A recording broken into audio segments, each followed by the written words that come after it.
Hello and welcome to the Collecting Heroes podcast. I'm your host JD, the collector of collectors, and this is the place where I interview pop culture collectors from around the world.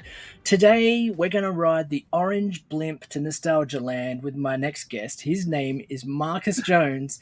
He's from Southern California, and he is a Nickelodeon collector. Marcus, thanks for joining me. Well, thank you so much for having me. I appreciate it a lot. You know, getting to everything scheduled was a little bit difficult being in Australia, but we got it figured out. So that's what matters. Not a problem. Like I said to you earlier, I'm so used to interviewing people from the States now that it's quite common. I've had quite a number of different guests from the States. I've had the UK. So time zones for me is just one of those things that I've got to do for the podcast. But I really appreciate you spending the time with me today. I discovered you about a year or so ago, actually, through your YouTube channel, I believe it was. You know, started following you and really just love the way that your collection is set up. So, I had to eventually have you on the show, and I was really happy when you accepted.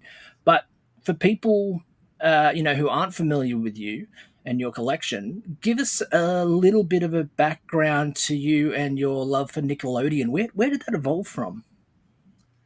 So Nickelodeon is pretty much like, I guess I could explain the whole collection too and like how that grew to the mass that it is. But starting with the love of Nickelodeon, I guess it would be just as early as I could remember. Like the earliest memories I have are like sitting at the kitchen table, for breakfast though, watching Rugrats with my sister. And she was a little older than me, so she was always watching Nickelodeon. And I remember seeing Ren and Stimpy, Doug and Rugrats and watching those things. And those are some of my earliest memories. And even more than a majority of people, like a lot of my friends growing up, they have a lot of Disney memories.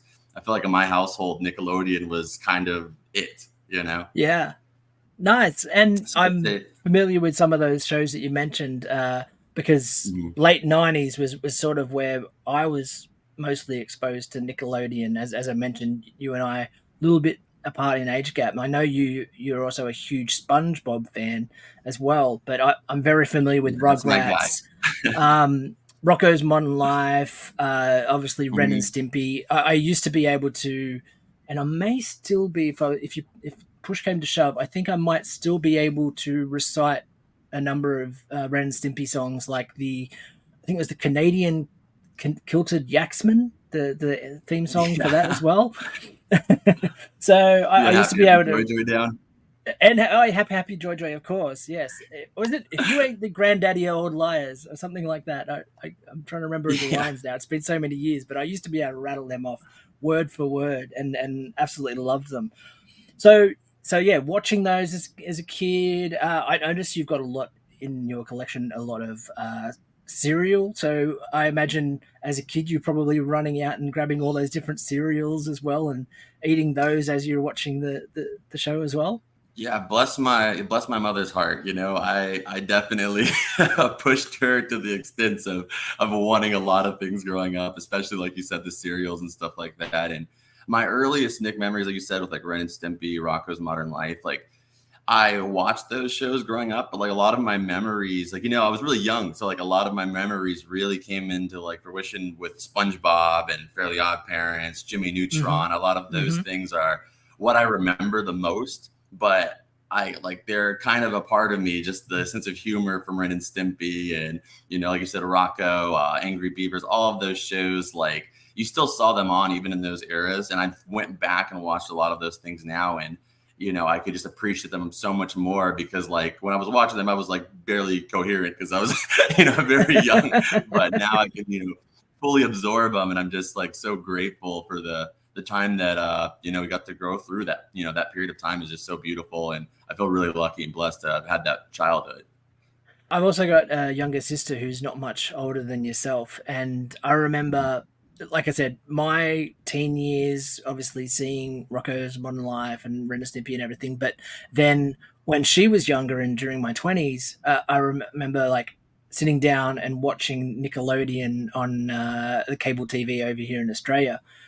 And she would watch things like Cat Dog was one of the ones she used to love. Yes. Obviously, there was some SpongeBob in there as well. I'm trying to think what else. There's something else I'm thinking of.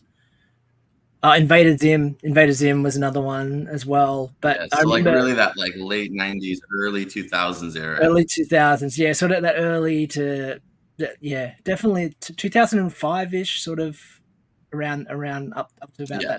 that time. Um, Yeah, that would so have been yeah, like when Fairly Odd Parents, they were just like, you know, like you said, SpongeBob was just getting really going after that point. yeah, I didn't actually realize how old SpongeBob was that it came out in 1999. I always thought it was a few years later than that. That's what I always like, you know, I always say, you know, he's part of the 90s Nicktoons. He's got a toe in the door, but you know, Yeah. he's made it. So with your collection, I know you've got some of the items from when you were younger. I was actually the very first video I ever watched on your YouTube channel was from last year. You did a tour. You did a room tour of your collection. It's about a 40-minute video. It's so fun to watch. Your energy in it is wonderful. I feel like actually watching some of your videos on YouTube, I feel almost like it gives me a little bit of a Saturday morning cartoon sort of vibe in the energy that you give off, which I love. I think that's really cool. Yeah, it's definitely like I was saying, like it's definitely ingrained in me. Like my sense of humor is like it's straight up out of a comic book or like a cartoon from that time period. Like it's just how my sense of humor is. The things that make me laugh, the things that I enjoy are all in that same vein. So the energy I try to put off is definitely in the same, like, you know, like I said, same vein, just to kind of put out the same energy that I enjoy so much. And that's what I'm talking about usually, you know. So I try to put those same values and energy into it. And I definitely have to update that towards soon though. A lot has changed since then too. I know I've seen so many videos that you have, like doing toy hunts in Walmart and Target, and also with all the things that other people from the Rep Pack, I believe it's called. Is that right? Your group Yes, yes. of followers, the Rep Pack, as in Reptar, Yeah, I beautiful imagine. people, the community. Yeah. Yeah. So that's your community, which is just lovely. But going back to the collection, as I mentioned with you as a kid, you mentioned in that video one of the earlier items that you have was like a nightlight that your mum got for you as well, a SpongeBob nightlight. Mhm. Tell me about those pieces that you collected as a child, and do you remember what the first SpongeBob item is that you collected? You know, the thing is like I think that's one of my core like memories is it was like a big influx at once. Like I was into the SpongeBob show. I remember first watching it like sometime late at night. It was maybe around 7 or 8. It was kind of like, you know, where most cartoons were starting to, you know, start putting on some random stuff that they don't play very Uh-huh. often. And Uh-huh. maybe, you know, I flip to Nick at Night. But it was later than usual, and I was up, and I remember I had to go to bed, so I didn't get to finish the show. But I remember loving it, enjoying it so much. I didn't know like how to work the TV guide necessarily, or when the show would come on. I would just watch, and hopefully that would come up. So I would just watch, and eventually the show came back, and then I watched the full episode, and I loved it so much, and I was enjoying it, and I wanted to watch more of them, but it wasn't at the point where, you know, now or even, you know, a few years ago where it's just like half the day is SpongeBob on, you know. So I had to like kept watching whenever it just came on, and eventually it did start to come on a little more. And I remember my mom, she bought me the I have one of them in the collection and one sealed. It's just such a big memory for me, the season 1 collection box set, you know, Oh, and cool. the green box artwork came with 3 discs. And like I must have, you know, torn those discs to shreds from playing them over and over and over again. And just like reading the little note inside of there from Steven Hillenberg. I didn't even know who he was at that time. It was just a note from somebody who I guess worked on the show. And I was barely able to piece everything together to read it. And, you know, my mom, she actually enjoyed the show too. So then it became like a family thing to watch the show. Like she would watch it, my sister would watch it. And the humor of the show was so expanded that like it really reached everybody in my family in some way. So that made me like it even more, because now it's not just something I'm watching, it's something I can bond with my family over. And they get it, you know, like they get this, like they didn't really understand Ren and Stimpy, you know, they didn't really understand Cat Dog and this dog and cat that are fused together, and you know, but for whatever reason they got SpongeBob and they understood everything that was going on. And like I remember a few years after, maybe like not maybe a few years, maybe about a year after that, like I said, you know, my mom is my biggest hero in my life. She's just amazing. And I remember I came home one day and like my room door was closed. It was locked and I couldn't get into it. And I'm like freaking out, like, no, who's moving to my room? What's going on? Like, it's my only space. So, I asked my mom and she was like, oh, we have a surprise for you, and I'm like, okay, what's it going to be? I opened the door and the entire room was just redone in SpongeBob theming. There was SpongeBob lights. Yeah, SpongeBob lights, SpongeBob bedspread, the SpongeBob lamp that you're speaking of. I mean, all the way down to the tissue box. My mom was not we were not wealthy by any means. It was just literally her taking the money that she did save over a period of time and putting it all into that. And I was, I just couldn't believe my eyes. Like, to me, you could have dropped me in the center of Disneyland and I wouldn't have been as excited as I was to be in my own bedroom. That's so cool. So all of those different products, I think, just live in my head as just one of the happiest moments, And there were so many different things at that moment. So that's where I acquired a lot of my collection, was just my bedroom at that time. I had even convinced her to paint my bathroom blue. I wanted her to paint my whole bedroom blue and do like bubbles and stuff on the wall. But she was like, well, we might move and, that's going to be harder to get rid of. But I did get her to paint the bathroom blue. So I had the bathroom blue and, I had SpongeBob towels in there. And I slowly, just every time we went to the store, it was just, pulling on her shirt, trying to see what the next item I could add to the, my room. And I didn't really know I was collecting per se. It was just kind of, I loved it and I wanted more of it. And I also started acquiring other Nickelodeon items as well, that I just enjoyed the network so much. And, maybe also just those memories tied together just made me enjoy everything about it even more. That's so awesome. And that's so great that you've got that core memory of her doing that for you. You talk about the SpongeBob tissue box. It sounds like maybe some happy tears were shed that day as well. Yeah. It was just, I didn't even know there was that much, I told you I'd watched the show and stuff like that. Mm-hmm. And I think, because my mom, we didn't have a lot of money. So we kind of steered clear of the toy section and, certain things. We got the groceries and we came out. So I didn't really see all that stuff. I didn't really know that anybody even really knew about the show besides me and my family. And then, do you still have the bedspread and everything as well? I wish that so my mom, when I got a little bit older, I don't blame her at all. When I get a little bit older, my room started to get a little bit more teenager. I feel like every collector goes through this phase. I've heard about it from other collectors too, where you go through this phase in childhood, you love it. And then you become a teenager and you're trying to distance yourself from it, acting like you don't love it when you do. And then under that time, my mom, she had given it to a lot of the stuff, not everything, but a lot of the stuff, to a family friend's kids that were also into SpongeBob. And I acted like I didn't care, but my heart was broken a little bit. Well, look, I don't blame her. It went to a good it's so nice place. of her to do that anyway. Exactly, yeah. But I don't have that bedspread, the original one, but I now have that bedspread. And it may sound a little weird, but I still have that bedspread as like an over blanket on my bed. Hey, I don't blame you. That's fine. I actually have, funnily enough, just by chance, have managed to keep the single bedspread from one of my childhood memories, was having a Transformers bedspread, which I still actually have that as well. Yeah, that's some of the coolest stuff. It really is. I'm so envious of some kids, because I used to be a really big Pokemon fan too. I still am. And you're trading over here, I'm sure in Australia too, we have a place called GameStop where you can just trade in your games and get money to buy new stuff. And I traded so much of that stuff in, and it was always just to get the next thing I was into. But when people show me their collection, they're like, oh yeah, this is, this baseball was from when I was 12 years old. I'm so jealous because there's so many items that you can go out there and find and you can buy, and, they may be rare, even if it's one of one, but the stuff that you grow up with is so valuable because you can never really replace those moments and the history that it has. Mm-hmm. Yeah, 100%. And that bedspread's from the 80s. I don't even have a single bed in the house, but I still have the bedspread. Yeah, and it's how many different times in your life, how many, maybe small drama, but they're just childhood drama you spent, covering over the blankets, how many monsters that blanket protect you from, Yeah. Let's go back to your collection, and especially as I mentioned, watching that video, and obviously you're going to have to do a new one with everything that's been added to the collection since.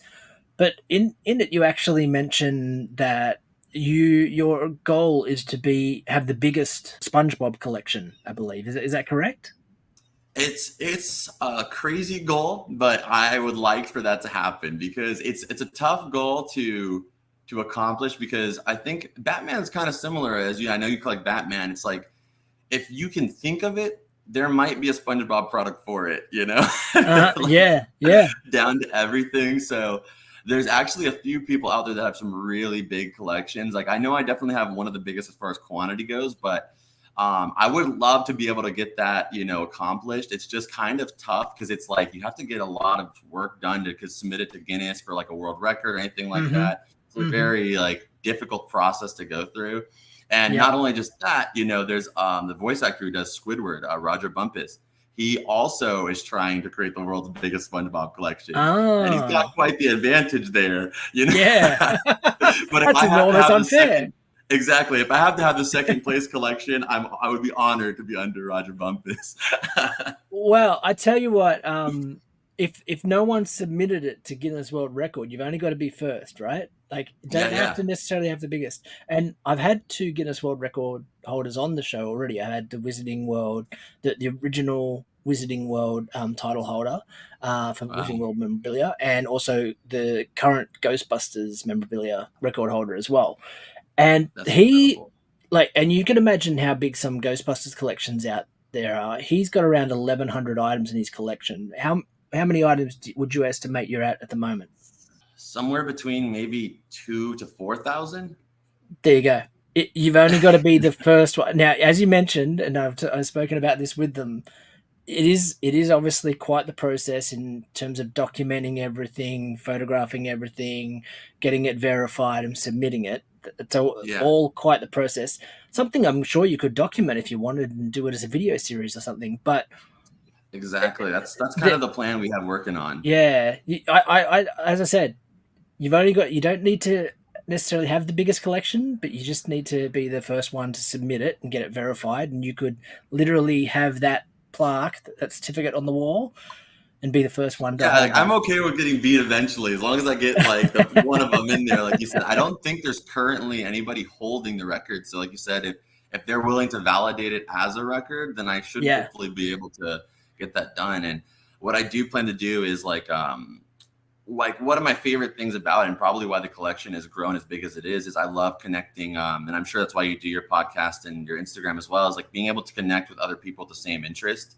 And like, there's no way that the collection would have grown, or I would even keep to it to the volume that I do if it wasn't for the community that's kind of rooting me on to do it.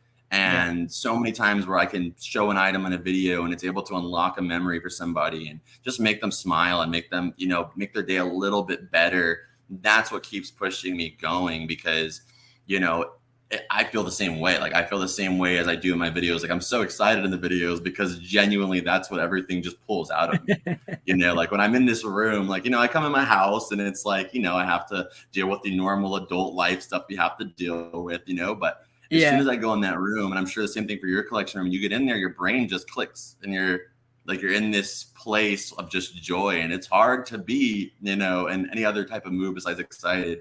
So I definitely want to expand on documenting the collection. And I'm even thinking about maybe doing like another channel just strictly about the documentation of the items, just to kind of give a way for people to not only see what's in my collection, but have as close as they can to a hand-to-hand experience with it virtually, almost to make like a virtual like museum to where people can experience everything in the collection. Like I'm so fortunate to have so much stuff in the collection, and so fortunate that, through circumstances, I'm able to acquire so many things, and I just feel lucky. And if I'm able to share that with other people, then that's just a dream, That's awesome. And it's a really cool goal to have as well. As you mentioned, the community, the collector community, that's one of the reasons why I do this podcast. It was a little bit selfish at first. It was just like, I'm going to make a podcast and it's going to give me a chance to geek out with other collectors, and there's a little selfish, like self-interest there. But it also has opened up this whole community of other people listening that now I communicate with, and hearing their feedback and knowing that they really enjoy the podcast is really cool. It's an When immersion. Yeah, it is 100%. When you look at your, because you have this amazing setup actually, and I've noticed you've like painted the bookshelves as well, in like themed them in the colors of the orange and the green as well. You've got specific stands. I noticed you had like a book stand. I think you actually did a video about it where you Yeah, actually have been. a lot. We're working on a library. Yeah, we're trying to Yeah, slowly acquire over 1,000 books is the goal. so you've got all these like little awesome corners and nooks in your collection, including you've even got arcade machines as well. This is like almost like the grail for a lot of collectors. They don't have the space for this sort of thing, so you're very fortunate. But you've actually got two arcade machines as well. Tell us about acquiring those. I mean, I'm sure everybody in my life has been having fun and lugging these things around with me, but that's definitely a selfish decision for myself. There is having these machines, having thankfully friends that are willing to help me bring these places wherever I go. But both arcade machines, one of them is one that I grew up playing well, actually both of them I grew up playing like a lot. But one of them in particular, I was really that's like mind blowing kind of situation. Was there used to be a pizza restaurant around here that was called Lamppost Pizza, and it was only like one location in this particular area. There's a couple more outside in like further areas in Southern California. Mm-hmm. And they have this Sega arcade redemption machine. You put the coin in, you're trying to get to land on a certain slot, whether it be like a more big slot gets you a little less coins, a more skinnier slot that gets you, a higher amount of coin or higher amount of tickets. Okay. And it's pretty much just like a little, coin, you feed coins into it and you kind of get as many tickets as possible. Yeah, But just because I was so into SpongeBob that just hearing the audio, the way the machine went, I loved hearing, like, it's almost like how car buffs hear like an engine, like hearing the arcade machine, like the wheel roll and everything just does something for me. And I'm just like, this is amazing. So I gladly would put all my tokens into this particular machine. My mom would wonder, like, why I wouldn't leave that machine, but it was because, hearing SpongeBob, cheering me on to keep putting more quarters in there. So I was like, okay. But, I played on this machine for a long time, and eventually, they actually closed this place down. And several years went by. I was maybe about 7 years ago. Maybe actually about like 6 years. It doesn't really matter, but around 6-7 years ago, there was a guy who had posted about the arcade machine on, I believe it was OfferUp. It's an app that they have over here to like kind of look for like local, kind of like an old Craigslist. You look for people that are posting stuff. Yep. And he happened to be in the same area. At this time, I didn't realize it, but in the same area as the Lamppost Pizza. And, I reached out to him and I'm like, hey, I'm interested in buying the machine. He had said that there was other people interested, but like you said, I didn't have the space or weren't willing to move it and stuff like that. So, he worked with me on the price a little bit. I got it for a steal of like maybe $300. Wow. Yeah. Now it's like, it's just, I think it was just because it's like you said, it's so big and he was trying to get the space out of his house, and like, I'll definitely take it into my home and deal with it if you call it dealing with it. Like, I love it. But, I got there, I checked out the machine, I was like looking over it, and he said that like he worked on arcade cabinets, that he worked at an arcade, like a local one that we have over here. And he took like multiple machines that he had and he took the best parts out of all of them and then put them into this one. So like everything worked perfectly. And that like reassured me that like, it was a good pickup. So I had to rent a truck, and I had to load it up. So that cost some extra money too, but I'm like, okay, whatever, this is worth it. I got to make a video out of it too. So that was fun. And then, I loaded it up into the car, a little bit later after that. Like, it took a couple months we were talking before I actually was able to come up and get it from him. But I got the machine in, I brought it back to my house, and I'm just like looking at it in this amazement. Like, I still didn't know where I was going to put it. Like, I still didn't even know where it would go in my house. But to make the story a little shorter, sorry if I'm going on a little too long about it, but That's okay. I opened up the cabinet for the, to see the coin slots and everything, just checking the whole machine out. He gave me the key for it. I opened it up, and lo and behold, the tickets that are inside of there were Lamppost Pizza. Oh, and it nice. was the very same machine that had been at the Lamppost Pizza that I had been going to and played on as a kid. And I literally got goosebumps up the whole body. And I mean, it could have been from a further lamppost, but in the way the area was, it just made so much more sense that it was that one. So I just, it makes it even more important to me to have it in the collection, knowing that it's probably more than likely the one that I played on growing up. And it's a funny little irony to know that you'd put so much money into that as a kid, and that it still was taking your money as a young adult as well. Exactly. And I looked at I think like what it was, we did the math on it. Like the machine has actually a counter of how many times people played it. And the counter still, like I never set it back. It's still where it's at. It had over 435,000 plays on it. Wow. So if you break that down to like a quarter, that's over $100,000 that machine made almost in its lifetime. Wow. That's crazy. That's crazy to think about, especially just in a pizza place. Wow. That's what I thought too. I was like, that is unreal. So I'll have to, when I do the update of the video, I'll have to check that, show that little aspect of it, because that was another thing. I was just like, it has miles, it has miles. That's really cool. And yeah, absolutely amazing piece for the collection. As I said, most collectors would be, kicking themselves to get something like that. I know in my collection, I don't necessarily have the space for it, but if I was to have a larger room, I can see myself eventually adding a pinball machine, because there's some really cool Batman themed pinball machines that I've seen for sale on eBay as well. Speaking of eBay, there's actually an item in your collection which you actually unveil at the end of that video as well. I've watched another video of you showing this item off and lighting it specifically, and think where I'm going to go with this.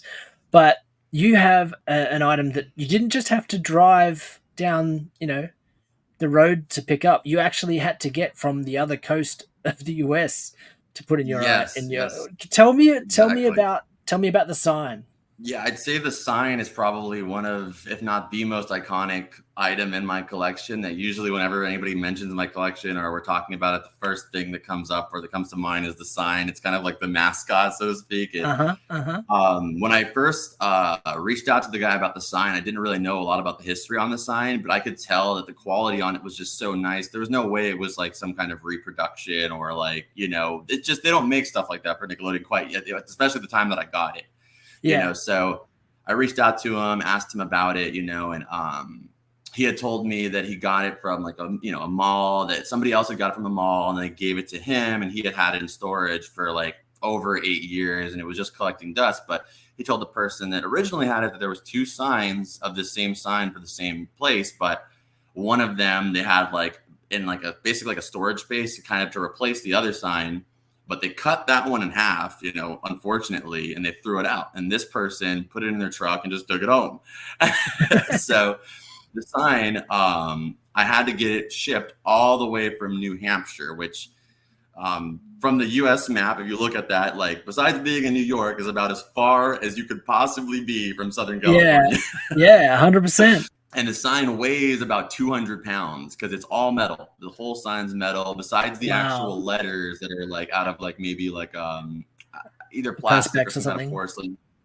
Yeah. And I had them ship it. He was gonna, the sign was expensive, but the shipping was almost just as much. And, I had like, fortunately, doing what I've been doing on YouTube and like the audience and stuff like that, we were able to get the funds to acquire it, and they had to ship it on a freight truck, like a straight up 18-wheeler, all the way to my house. And I think I also show in that video like the reveal of me getting it off the truck too. Yeah, you do. That's right. And that was several years, like maybe a year and a half, 2 years before I had actually showed that video and actually showed it off fully and all that stuff, because it was just kind of living in a secret, but I knew that I would need that footage someday. So I had like, my friend at the time record the whole process. And I'm like, I don't know when. I didn't even have Comfort Cartoons, the channel that I have about collecting at that time. I just knew at some point I would need that footage. So I was so glad that we documented that. And, it took a long time of putting the sign in my own storage for a period of time, putting it in my living room for a period of time, which, was not fun. Now, because it was not hung up. It was just in a wooden crate, like a huge wooden crate behind my couch. Yeah. And it looks like it's about, I'm going to say at least 10 foot wide, right? Like about 3 meters for people who don't. Yeah, about that. Like I think it measures out to like 8.5 or something like that. Wow, it's huge. And then as I mentioned, I watched another video where you actually backlit it as well. So you put neon lighting behind it, which just makes it pop so nicely off the wall as well. Yeah, I was so happy to finally give it a place to finally sit up and, like I just think that when you have an item like that, like first off, I wanted to share it with other people, but not just that, to be able to give it a proper place to sit. It was killing me just having it in this crate, just kind of being moved around wherever I go. So when I finally got it up there, I knew when I put it up there, I needed to do lights. Like I had to do the lights. But that video was so like, it took so long to do. And like the process in itself was so much work that I was so spent, I couldn't even imagine putting lights on at that moment. So eventually down the line, I was able to do the lights. And like you said, now that just makes it look so much better and it gives it so much more of a dynamic look. Nice, And nice. also, to give you some history on the sign, I actually was able to get a little bit more information about it. And it came from one of the only stores at the time that they had for Nickelodeon, which was actually a Nickelodeon store that they had in the mall at some period of time. Wow, that's really cool. And I think you actually maybe have a photo like of the front of a store that's sort of showing what it would have looked Yeah. like at the time as well, which was really cool watching And I that. And thought, what was more perfect than a whole video, a whole channel dedicated to Nickelodeon products for it to be the entry point for a Nickelodeon store. yeah, So many yeah. people went in there, purchased Nickelodeon products, and then walked on out. And now that's what we're documenting here in the room. It is really cool. Actually, that's one of the things I thought watching your channel as well and looking at your collection. There's a few different collectors that I've had on, and there was one recently that I had, which was a McDonald's collector, and he's kind of sees himself as a bit of a historian, and it feels like your collection Yes. is a little of the same, where you sort of you're getting to document the history of some of these items and some of these pieces in your collection, but also keep them to that essentially, one day they might be passed on to another collector, but you're essentially holding on to those things and saving them from an early demise, or like the second sign got cut in half and thrown out. Those things, once they're gone, they're gone. But there's a little tiny pieces of history right there. Exactly. And I think all of us collectors can really understand that perspective of like, if a lot of people can look at our collections, just see it as a bunch of junk, as a bunch of Yeah, stuff. yeah, But to certain people, it means a lot. Like to me, it means a lot. Like to me, your collection is beautiful. And I think it's so cool that, you're able to encapsulate your interest in something. You have a space and a place you can go that just makes you feel like you, and you can just enjoy that stuff. yeah. And I've noticed that people, as we get older, you become more and more nostalgic, you Uh-huh. know? And there's not a lot of people, at least my age, especially when I started out collecting at like, 20, there was not a lot of people necessarily nostalgic about these things quite yet. But as I'm getting older, more and more of those people are starting to be like, oh, yeah, you remember this, you remember that. I'm like, yes, I do. And I would, I want to be able to have that stuff and document it and give it all of its glory. So that way, as more people get older and they do start to take a look back, there for them. That's so cool. Would you say, like, on Sorry, your I don't know. YouTube channel? That's all right. Yeah, it looked like it glitched a little bit. Maybe my internet connection. But your YouTube channel, are you actually like talking about that with the people coming in and sharing that nostalgia? Because your analytics probably show you the average age of your viewers. Do you know what the sort of average age is of the people who watch your channel? Yes. The biggest range is like 25 to 35, and then after that it's 35 to like I think 50. See, how So cool that's is like, that for something that's yeah, like on a kids channel, based on a kids channel as well? exactly. A lot of people think that like most of the videos are made for kids, or that like a lot of like family friends that just look on at what I'm doing, like, oh yeah, most of the kids probably watch your show. I'm like, no, most of them are the same age as me, or maybe even a little older. Yeah. Yeah, yep, yep. That's right. That's It's right. hard for them to believe that, but it's just that's what it is. Well, let's actually Speaking about some of that history, I mentioned to you earlier that occasionally I do a pop quiz with my guests, and so Hmm. I've actually created a pop quiz, and there's a couple of questions in there that talk a little bit about the history of Nickelodeon as well. Oh So man, before we you can start, ask before any we of my teachers. I'm not very good at tests, but I'll try my best. That's all right. Listen, it's a fun pop quiz. It's all good. It's all for fun. The points they mean nothing, but it's more just about the fun. And I also love doing these pop quizzes because when I'm doing the research for these, I'm finding out a lot of things, and I'll be able to divulge a couple of those things as we go along. But it's only 5 questions, just so you know. So it should be Okay, nice and easy for you. You're good to go. I'm good to go. Yeah, All right, I'm sweet. All swung, but right. I'm good to go. All right. So question number one, and I figured being a SpongeBob collector, I should start with the thing that you love. How many seasons of SpongeBob have currently aired? I believe they're on season 12. Close. Okay, what Plus is one. it? Plus one. 13. Okay, so the beginning. 13. Okay, so 13. Dang. Yeah, yeah, that's right. They're currently in, but it is. Funnily enough, when I was doing the research for this, as I said, I learned a lot of stuff. I was so surprised. I mentioned earlier the fact that I was surprised that it started in '99. I thought it was actually Yeah, this side of the millennium, but to find out that they were still creating SpongeBob, I thought it was one of those things where they'd made 3 or 4 seasons of it and was just running on the reruns of that, and that was where the love for it came from. Uh, exactly. but the fact that they've kept making it, and then obviously I think through the pandemic probably was some of the things that slowed down. But if you actually look on IMDb, the airing dates for season 12, they start in 2020, and then some of them are in 2021, and then some of them are in 2022. So it's easy for you to get confused, especially when it's Exactly, been especially running for because so long. yeah, exactly. It's been running for so long, and I don't have cable anymore. So like, I think if I was watching it like actively when it's on, maybe I Uh would huh. know. But now I just watch everything on Paramount Plus. And the fact is that it's now, as of just this year, it's passing 300 episodes, which is amazing. Like I had no idea. 300 episodes is crazy. Like you said, they really now some of the seasons were like that where they were stretched out, but I think now even more so, like you said, they stretched the seasons out over a period of years, whereas before, Hmm. it was way more compressed, like seasons 3 all the way to like 7 were a lot more fast paced comparatively to now. Like you said, it's you get an episode here, or you get an episode there, and it's a lot harder to keep track of everything. Yeah. But at the same time, if it helps with the show's longevity, I'm always here for it. I'll give you a half a point anyway, because as I said, it was easy to get Okay, confused okay.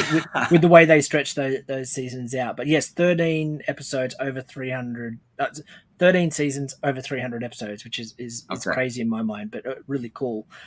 Question number two. What famous UK music icon voiced a character in 2007? Oh, UK icon. Is Russell Brand an icon? Musical icon. A musical icon. Oh, I'll David get Bowie? yes. Ding David ding Bowie. ding. Okay, there we Yes, go. yeah. Because I was Played. thinking, okay, so for SpongeBob in specific, okay, I was thinking like Nickelodeon as a whole, because I'm like, No, Russell no, no. Brand's Sorry, doing a few no, things, but sorry. he's not I should have. musical for sure. So yeah, I David should have Bowie. specified. Do I still Yes, get the David point for the Bowie. delay? No, no, 100%. You get the point. Yes, David Bowie Okay. played Lord Royal Highness in the episode Yes. Atlantis SquarePants. Yes, yes. He's actually the only character in there that doesn't have a song. Oh, wow! I had no every idea. character in that every character in that sings, including I think Plankton twice. And not to say there are bad singers, they're great singers in that show, but they're not David Bowie. And David Bowie actually didn't sing. Maybe that was just maybe a little out of budget. I don't know, but it's just kind of interesting to watch them kind of a musical episode with David Bowie not singing. And it was a semi trick question because there was another, if you want to call her a musical icon, some people may, Victoria Beckham, aka Posh Spice, was also Yes. in an episode in 2010 as well. Yes. Who did she voice?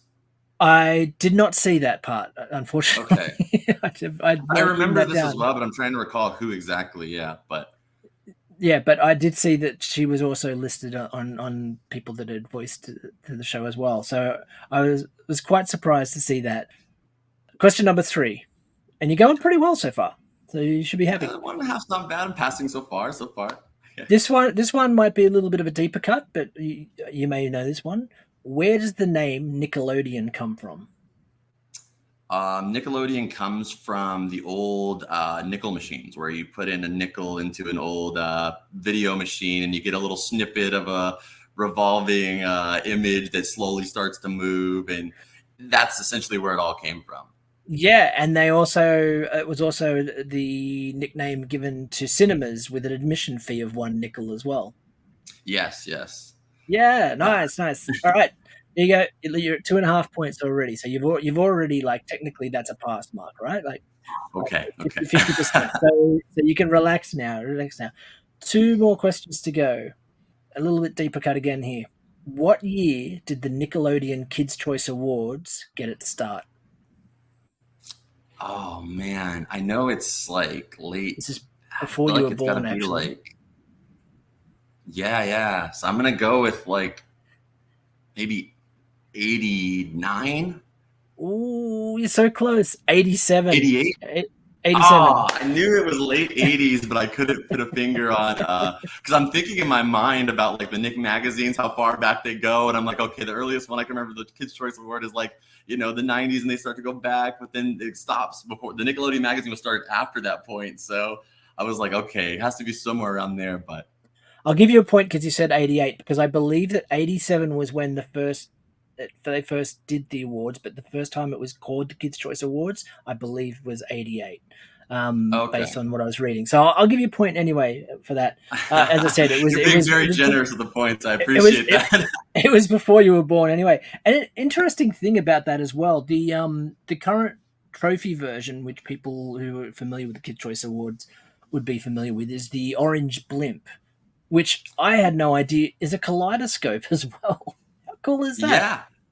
Yeah, it's very that's one of the items I'd love to collect. I did have an opportunity to get one at the time, but I was a lot younger back then and I just didn't have the funds for it. But I did have the option at that time. But they actually have changed the Kids' Choice Awards for periods of time, but it always went back to the blimp. Yeah, and that version that started in 1990, so now it's more than 30 years they've actually been using the blimp as the trophy award, which is really cool. Is that a Yeah, grail item that you'd love to have in your collection? it definitely is. Like I said, I mean, obviously, it's like you can't really be picky and choosy with which one it is. Like it would be really cool to get like maybe like a Backstreet Boy one or something like that. But I Yeah, would take anything. Like a writer's one. Anything like that.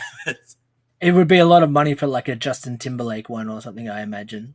Yeah, exactly. Like it really, that's where the prices start to fluctuate. There's some that a lot of times what they'll do is they actually send some of the actors, people that produce films, they send them a blank blimp a lot of times to do photos and different shoots. Uh-huh. And they use that blank blimp to do different, like I said, like production images and stuff like that. So there's a lot of blank blimps that exist. And those are a Ah, little bit easier to acquire because they're not tied to a name or anything like that. They're just pretty much the prop, but it is the same okay. exact blimp. They just don't have their names engraved. But the pricing really comes down to, like you said, whose blimp it is or what the Mm, movie or whatever it's the about. award, yeah. Yeah, that's fair, that's fair. And really cool. And one of the other things I noticed, because obviously the history, 1979 was when that I didn't realize how old Nickelodeon was. 1979 was when it was first launched, and it was the first cable channel for children. Um, there's another thing they do at the Kid Choice Awards, which is the slime. And Oh yeah. I always wondered about the slime because there was a show that I used to watch as a kid, like in the 80s when I was a child, called You Can't Do That on Television, which some people may be familiar with. And they used to get slimed in that show all the time. If you said the words "I don't know," you would get hit with the green Yeah, slime. that was And pretty much like I'd say one of the earliest, most iconic shows that a lot of people can remember was, you can't see that on television. And I don't know if you were going to mention it, but you know about the whole history of what they made the slime out of? No, tell me. Yeah, so now the slime is made out of like glue, dye, a few other things. I've actually had the opportunity to be slimed in Nickelodeon slime, which is a dream come true. But originally, the first slime was made, and they first did it and came up with the idea, was made out of stuff that they had found in Nickelodeon kitchen in the fridge. They had just chopped all the stuff, mushed up all the Oh, stuff together. oh It was no. really like a rancid smelling amalgam of nasty foods that were blended in with dye to make it slime. That's why it's so chunky and it doesn't have the Yes. same viscosity that the new slime does. It was Yes. just mulch of food. Oh, no wonder. Yeah, I was actually watching videos earlier of people getting slimed, and yeah, it did seem chunky. That makes a lot of sense. And another Yeah. thing that I found out that was really cool, I had no idea firstly that that was a Nickelodeon show, but it makes sense now with the sliming and everything. Mhm. But one of the other cool things that I found out was that one of the earliest there was a couple of people whose careers were launched starting with that show. One of them was Alanis Morissette because it was a Canadian kids TV Wow. show. So Alanis Morissette was actually one of the characters, one of the people on the show. Yeah, And I there's wasn't aware of actually that too, actually. and you can find it on YouTube. But there's actually a skit where she's being told by her mother that she can't date rock musicians, basically talking about how bad rock musicians were as a child. Look at her And now. now, yes, the irony is a bit ironic, as they would say. Don't you think? Very much so. Sometimes that's just how life is. That's the most like that's what just ends up happening. The most ironic stuff is what ends up coming to fruition. That's right. That's right. Look, we've still got one question to go, though. I hope this will Okay. be an easy one, but this is actually a throwback to the earlier times that I'm familiar with in the 90s. So this is a Rocco's Modern Life question. So Oof. last question, hopefully an easier one. What is the name of Rocco's pet dog? Oh yeah, that one's easy. We got it. Spunky. There you go. Ding, ding, ding. Nice. All right. So 4.5 points. 4.5 points. There Okay, you go. not bad, not bad. You were very generous, but thank you. But no, look, this has been a really fun time chatting with you. We'll wrap it up there. Before I let you go, though, give yourself a plug. Where can people find you? The YouTube channel, as I mentioned, and where else online?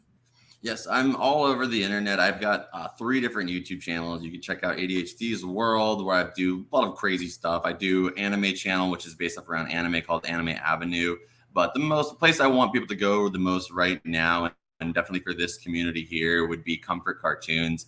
That was a channel that was started purely from just passion, and I never thought that it would have a reach, in any regard other than just maybe a few people that like the same thing. And I'm so grateful that it's able to resonate with so many people and that we're able to grow it the way that it has been so far. And I would love for people to go check out Comfort Cartoons if they have the time or the opportunity. And thank you again so much for having me on the show. And I can't wait to look forward to watching some of your next episodes. And I can't wait to go through your back catalog too, because I could just listen to collectors talk all day and how little tips that they do in their collection, what got them started, and just that passion for me is what drives me to do everything that I'm doing. So thank you again for having me here.